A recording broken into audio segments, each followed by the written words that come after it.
دیکھیں میں تیاری کا مطلب کیا ہے؟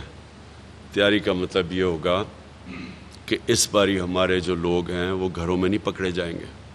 ہماری جو ساری پنجاب کی لیڈرشپ تھی تقریباً ان کے گھروں کے اوپر ریڈز ہوئیں، ان کو تو گھروں سے زیادہ تر نکلنے دیا. پتہ نہیں کتنے 100 کارکنوں کو انہوں نے جیلوں میں ڈال دیا. تو لوگ ایک غلط فہمی میں پڑ گئے تھے کہ شاید انہوں نے ہمارا ایک رائٹ ہے، ایک ڈیموکریٹک رائٹ ہے اور ہمیں کوئی اس میں مداخلت نہیں ہوگی. غلط فہمی میں تھے. اور انہوں نے خاص طور پہ جب 25 کی صبح کو ایک 11 یا 12 بجے سپریم کورٹ کا ایک رولنگ آئی، جو ہم نے تو خیر سوشل میڈیا میں موقع نہیں ملا کیونکہ کام بھی نہیں کر رہے تھے، انٹرنیٹ بھی سلو تھی. تو اس میں جو رولنگ ہے اس میں تاثر سب کو یہ مل گیا کہ اب رکاوٹیں بھی ہٹ جائیں گی اور اب کوئی پولیس ایکشن نہیں لے گی. اس لیے کوئی تیاری نہیں تھی جو آگے سے انہوں نے کیا. انسان تیاری کرتا ہے جب اس کو پتا ہو کہ اگلے نے کیا ایکشن لینا ہے. اب تو پتہ چل گیا نا انہوں نے کیا ایکشن لینا ہے، تو وہ تیاری اسی کے مطابق ہوگی. لیکن اس سے پہلے جو میں اپنی وکلا کمیونٹی اور اپنے سپریم کورٹ سے میں ان کے پاس بھی اب یہ ٹائم ہوگا، ہمارے پاس 6 دن، گورنمنٹ کے پاس بھی ٹائم ہے، اسٹیبلشمنٹ جو ہے جو بیچ میں نیوٹرل یا اپنا رول پلے کرتی ہے ان کے پاس بھی ٹائم ہے. دیکھیں نا، کوشش تو یہ ہے کہ ہمارے ملک کو نقصان نہ پہنچے، ہم اب یہاں خون خرابہ نہ ہو یا مزید ہمارے حالات اور نہ بگڑیں. کوشش تو یہ ہے. یہ اس میں کوئی دلیری کی بات نہیں ہے، اس میں صرف حکمت کی بات ہے.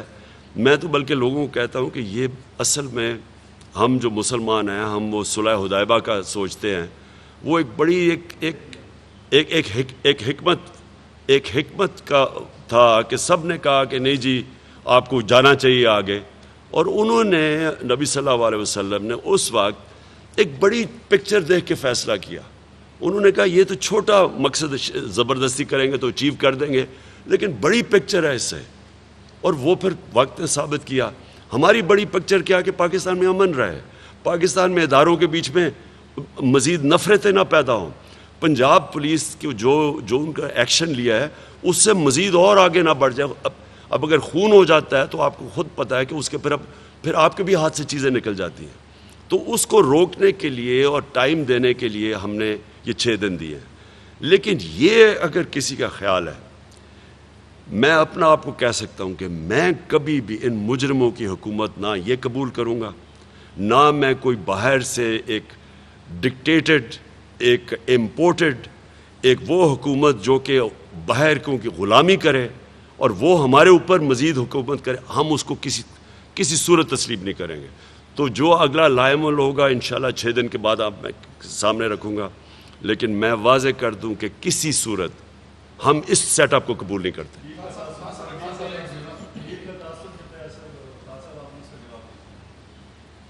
بولے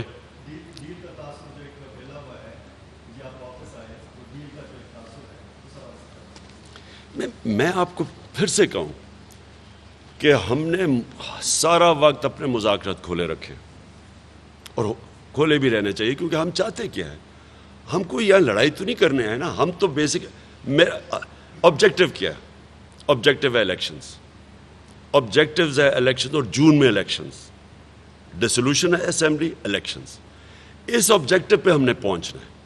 سب سے بہتر طریقہ تو یہ ہے کہ ہم نیگوشیٹ کر کے مذاکرات سے پہنچ جائیں. لیکن اگر یہ نہیں اس سے پہنچیں گے تو پروٹیسٹ سے پہنچیں گے، پبلک پروٹیسٹ. اور میں آپ کو یقین دلا دوں کہ اس وقت قوم جدھر کھڑی ہے کوئی قوم ان کو تسلیم کرنے کے لیے نہیں تیار. سو پروٹیسٹ ہم کریں گے. اب ہم چاہتے ہیں کہ ہمیں پھر اگر یہ نہیں مانتے تو پرامن پروٹیسٹ کرنے کا دیں. اگر یہ پرامن پروٹیسٹ بھی نہیں کرنے دیں گے، یعنی اگر یہ سارے سمجھتے ہیں کہ ہم بھیڑ بکریوں کی طرح یہ ظلم سہ لیں گے، یہ نہیں ہونے لگا.